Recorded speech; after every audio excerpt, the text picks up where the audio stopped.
April 1943. High above the Solomon Islands, the sky is bright and unforgiving. Sunlight glints off aluminum skin as American bombers push through a corridor of rising black smoke.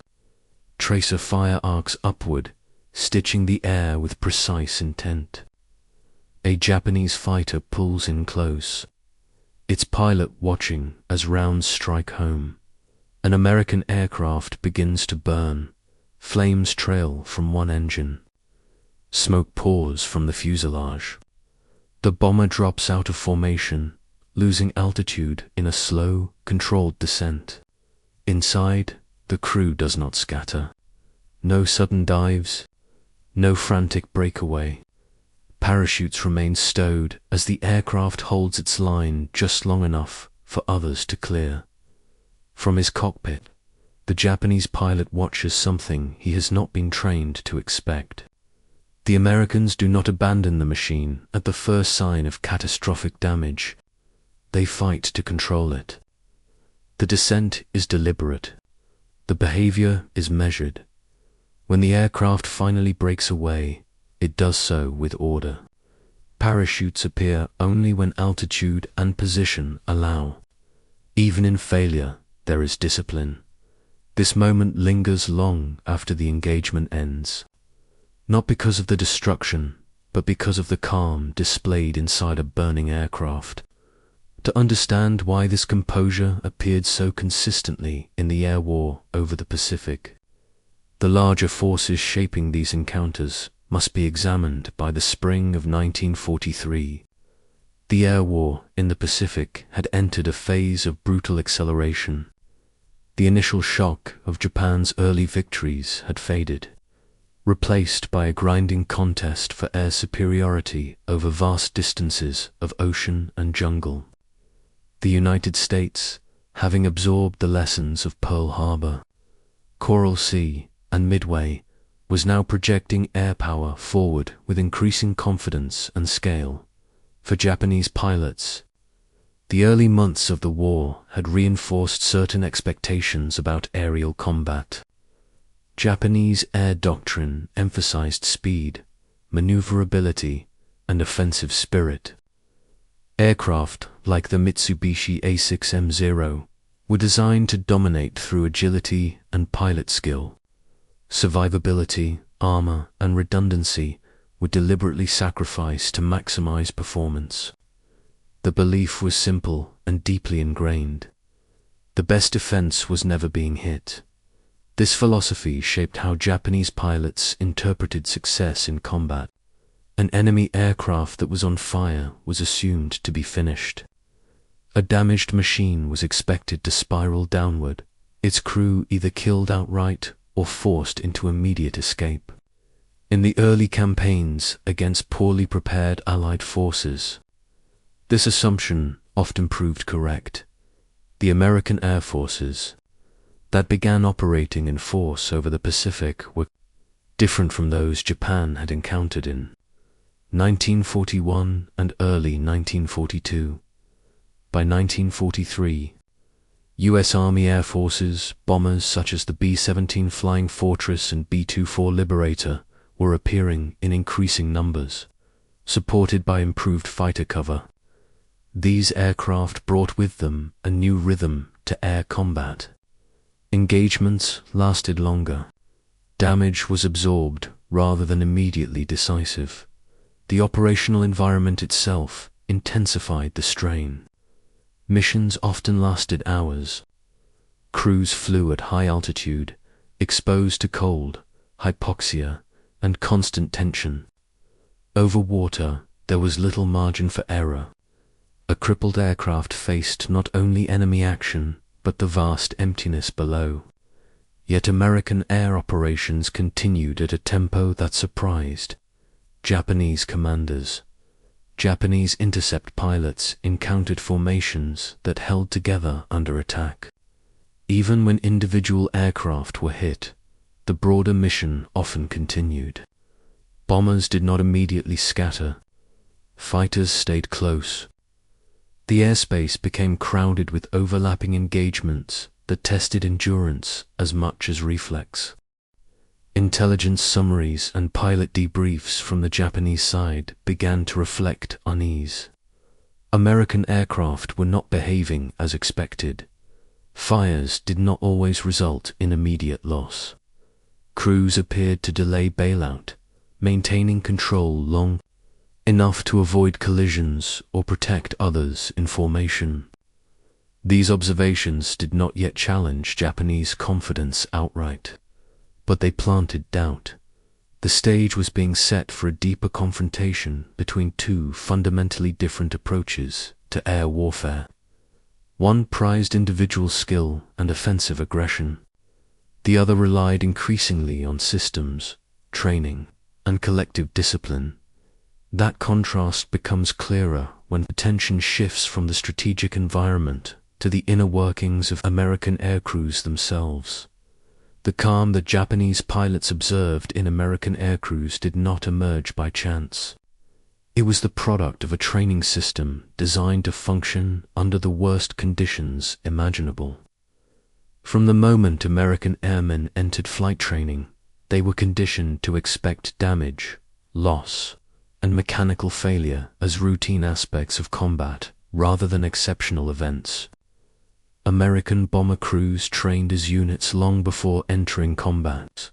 Pilots, co-pilots, navigators, bombardiers, engineers, and gunners learned not only their individual tasks, but how those tasks fit into a larger sequence of actions during emergencies. Checklists governed everything. Fire drills were repeated until they became instinctive. Bailout procedures were rehearsed with strict attention to order and timing. Aircraft design reinforced this discipline. American bombers were built with redundancy in mind. Multiple engines, self-sealing fuel tanks, armor plating, and duplicated control systems allowed aircraft to remain controllable even after suffering severe damage. A fire did not always mean immediate loss of control. Structural damage could be managed, at least temporarily. Crews were trained to fight the aircraft long enough to make rational decisions. Leadership inside the aircraft was clearly defined. The pilot retained authority, but responsibility was distributed. The engineer monitored engines and damage. The navigator tracked position and altitude. Gunners reported fires and fighter approaches. This constant flow of information allowed decisions to be made calmly, even as the situation deteriorated. Psychological conditioning played an equally important role. American training emphasized procedure over emotion. Panic was treated as a failure of process, not character. Crews were taught that survival often depended on seconds, saved by following drills rather than improvising under stress. This created a mindset in which calm behavior was not an act of courage, but a professional obligation. Japanese pilots, observing from outside, could not see these internal dynamics. They saw only the external result, an aircraft on fire that did not immediately disintegrate into chaos. What appeared as unnatural calm was, in reality, the visible outcome of a system designed to impose order on catastrophe.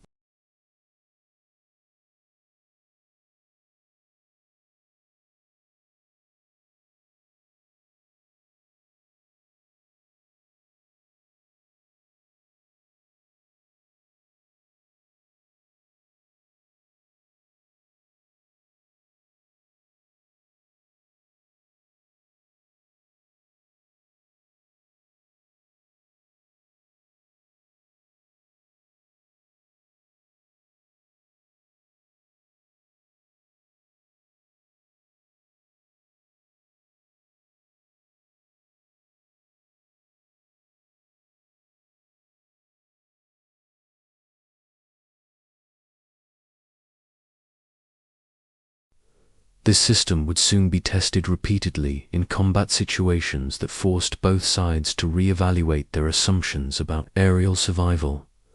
Those tests can be examined through several angles, each revealing a different dimension of the calm that so unsettled Japanese pilots. The first angle is human. Discipline under extreme conditions. Inside a damaged American aircraft, the calm that Japanese pilots observed was not emotional detachment. It was controlled urgency. Crews operated in confined spaces filled with smoke, noise, and the knowledge that structural failure could come at any moment. Yet each man had a defined responsibility, and that responsibility anchored behavior. Gunners stayed at their stations until ordered otherwise. Navigators continued to calculate headings, even as instruments failed. Pilots focused on keeping wings level and airspeed steady. This discipline produced a visible effect outside the aircraft. Japanese pilots expected to see erratic movement once a bomber was hit. Instead, they saw damaged machines holding altitude, adjusting formation, or descending in controlled arcs. The absence of visible panic was unsettling because it denied the attacker confirmation of success. A burning aircraft that remained stable suggested resilience rather than defeat. The second angle is tactical reality. An American bomber that stayed under control, even briefly, remained a tactical problem. It could still collide with other aircraft if it broke apart suddenly. It could still draw escort fighters into dangerous proximity. It could still reach a point where crew survival became more likely. Japanese pilots were trained to disengage once a kill appeared certain, conserving fuel and ammunition. When American aircraft refused to die quickly, engagements stretched longer than planned. Enemy perception forms the third angle. Japanese pilot reports increasingly described American crews as methodical rather than emotional. This ran counter to pre-war assumptions that Western airmen lacked the spiritual resilience expected in Japanese doctrine. The observation was not flattering or admiring. It was analytical. Something in the American system was producing predictable behavior under conditions that should have caused collapse. This perception altered how Japanese pilots evaluated their own success. A fire was no longer assumed to be fatal. A smoking bomber was no longer written off immediately. This uncertainty added cognitive strain in an environment where decisions were already compressed into seconds.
These human and tactical dimensions did not exist in isolation.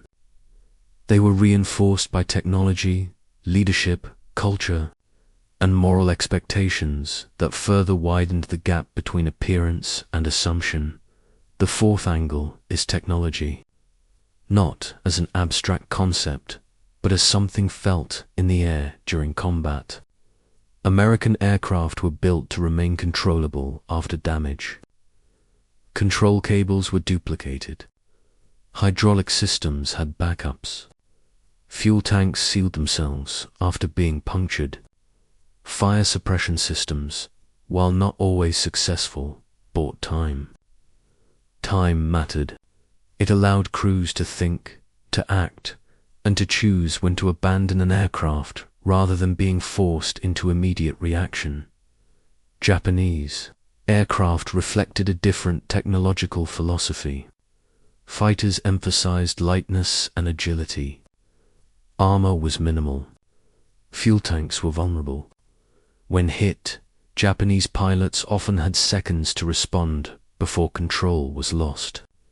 This reality shaped expectations.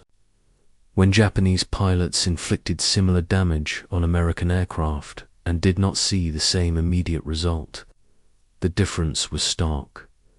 The fifth angle is leadership culture within the aircraft. American crews operated under a command structure that encouraged clear decision-making, even in crisis. The pilot was responsible, but not alone. Decisions were informed by constant reports from the crew. This distributed leadership reduced hesitation. When a bailout order came, it followed a sequence designed to maximize survival rather than impulse. In contrast, Japanese aviation culture placed greater emphasis on individual resolve and offensive action. Survival after catastrophic damage was less central to training. The idea of controlled withdrawal or delayed bailout carried different moral weight. Observing American crews manage destruction with restraint challenged deeply held assumptions about courage and purpose in combat.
The sixth angle is moral contrast.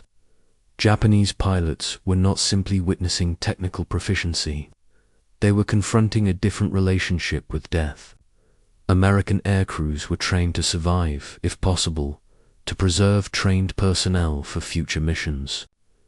Calm behavior in a burning aircraft was an expression of that priority. It was not defiance of death, but an effort to postpone it long enough to create options. This contrast did not produce admiration in the heat of combat. It produced confusion. The enemy was behaving rationally in moments where instinct suggested collapse. That confusion lingered accumulating across multiple engagements. Eventually, there came moments when observation turned into reassessment. Specific battles and encounters forced Japanese pilots to confront the implications of what they were seeing in the sky. Those moments converge in a series of engagements where damage, fire, and survival unfolded in ways that permanently altered expectations. The shift from observation to reassessment occurred gradually. Then, all at once, during a series of air battles in 1943 and 1944 that exposed Japanese pilots to repeated examples of American composure under catastrophic damage. One of the most revealing periods came during the sustained bombing campaigns against Japanese-held targets in the Central and South Pacific, where interception became frequent and unavoidable. Over targets such as Rabaul, Truk, and later the Marianas, Japanese fighter pilots encountered large formations of American bombers operating at altitude and in depth. Interceptions were violent and close. Cannon fire tore into wings and engines, fuel ignited, controlled surfaces shredded. Yet again and again, damaged American aircraft remained in controlled flight longer than expected.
Japanese pilots described watching bombers trailing flames continue on steady headings. Some lost altitude slowly, deliberately separating from formation rather than dropping straight down. Others maintained enough control to avoid collisions before peeling away. These were not isolated incidents. They appeared consistently across different units and engagements. One particularly noted pattern involved bombers that absorbed direct hits to engines. Japanese pilots expected asymmetric thrust to cause immediate loss of control. Instead, American pilots compensated, feathering propellers and adjusting trim. Aircraft staggered but remained airborne. Fires burned visibly, sometimes extinguishing themselves, as fuel lines sealed or airflow starved the flames. The cumulative effect of these encounters was profound. Japanese pilots began to realize that damaging an American aircraft was not equivalent to defeating it. A bomber that remained controllable, even briefly, still required attention. Escort fighters stayed close, complicating disengagement. Attacks that should have been decisive turned into prolonged engagements that consumed fuel and ammunition. These moments forced a reassessment not only of enemy capability, but of the entire structure of air combat. The expectation of quick resolution gave way to uncertainty. Success could no longer be judged by fire alone. That uncertainty reached its peak in moments when American aircraft finally succumbed, not through chaotic collapse, but through controlled crashes and disciplined escape. The most unsettling moments for Japanese pilots came not when American aircraft were destroyed, but when they were lost slowly. A bomber trailing fire yet holding altitude contradicted everything Japanese air doctrine predicted. In several documented engagements, pilots reported following damaged American aircraft downward, expecting sudden disintegration that never came. As altitude bled away, American crews worked through practiced sequences. Engines were shut down in order. Firewall. When bailouts occurred, they were often deliberate. Parachutes appeared at altitudes calculated for survival rather than desperation. Japanese pilots noted that crew members did not leap blindly into the slipstream. They exited in sequence, sometimes after the aircraft had cleared friendly formations or reached open water. In ditching scenarios, pilots aimed for controlled water landings, reducing impact forces and increasing chances of rescue. These observations appeared in Japanese intelligence summaries and post-war recollections. The calm was not interpreted as indifference to death, but as mastery over circumstance. It forced Japanese pilots to reconsider assumptions about enemy morale and motivation. American aircrews were not sustained by impulse or individual will alone. They were sustained by preparation and trust in procedure. The psychological impact extended beyond individual encounters. Pilots began to anticipate longer engagements and fewer immediate victories. This altered interception tactics, sometimes encouraging closer, riskier approaches that increased Japanese losses. The perceived need to ensure destruction drove behavior that eroded the advantage of speed and maneuverability. The turning point was not a single battle, but an accumulation of moments where American calm under fire reshaped expectations. Fire no longer signaled the end. A falling aircraft no longer meant defeat. Survival, once considered secondary, became a visible factor in the calculus of air combat. These changes carried consequences beyond the cockpit, influencing operational planning and morale on both sides of the conflict. In the immediate aftermath of these encounters, the effects were measurable in both losses and behavior. American air operations continued with a consistency that reflected confidence in survivability. Crews flew knowing that damage did not automatically mean death, and that discipline under crisis increased the odds of survival. This knowledge did not remove fear, but it shaped how fear was managed in the cockpit. Operational reports from the U.S. Army, Air Forces showed that a significant number of aircraft returned from missions with severe damage. Engines knocked out, control surfaces partially destroyed, fuselages punctured by cannon fire. Many aircraft were written off after landing, but the crew survived. Each surviving crew represented preserved experience, a critical factor as air campaigns intensified. Japanese units, meanwhile, faced a different reality. Interception success rates did not translate into proportional reductions in American air strength. Aircraft that appeared mortally wounded often still completed missions or allowed crews to escape. This created a widening gap between effort and outcome. Pilots expended ammunition and fuel without achieving the decisive results expected by doctrine. The immediate tactical consequence was strain. Longer engagements reduced sortie effectiveness. Escort fighters remained tied to damaged bombers, limiting Japanese freedom of action. The need to confirm kills encouraged closer approaches, increasing exposure to defensive fire. Losses among Japanese interceptor units mounted steadily. Intelligence officers attempted to adapt, gathering reports and adjusting assessments of American aircraft durability. Yet material limitations and training constraints made rapid change difficult. The Americans were not simply flying better aircraft. They were operating within a system designed to absorb, damage, and continue functioning. These immediate effects set in motion deeper changes in morale and strategy that would unfold as the air war progressed. As these encounters accumulated, their impact extended far beyond individual missions. Strategically, Japanese Air Command was forced to confront a troubling reality. Attrition models that assumed rapid destruction of enemy aircrews no longer held. American air strength did not decline at the expected rate. In some theaters, it grew despite sustained interception efforts. The calm discipline observed during burning descents translated directly into higher survival rates and faster regeneration of combat units. This imbalance affected morale within Japanese air units. Pilots, who had once measured success by visible damage, now questioned whether their efforts were achieving lasting effect. A bomber that burned but did not immediately fall challenged the psychological reward structure of aerial combat.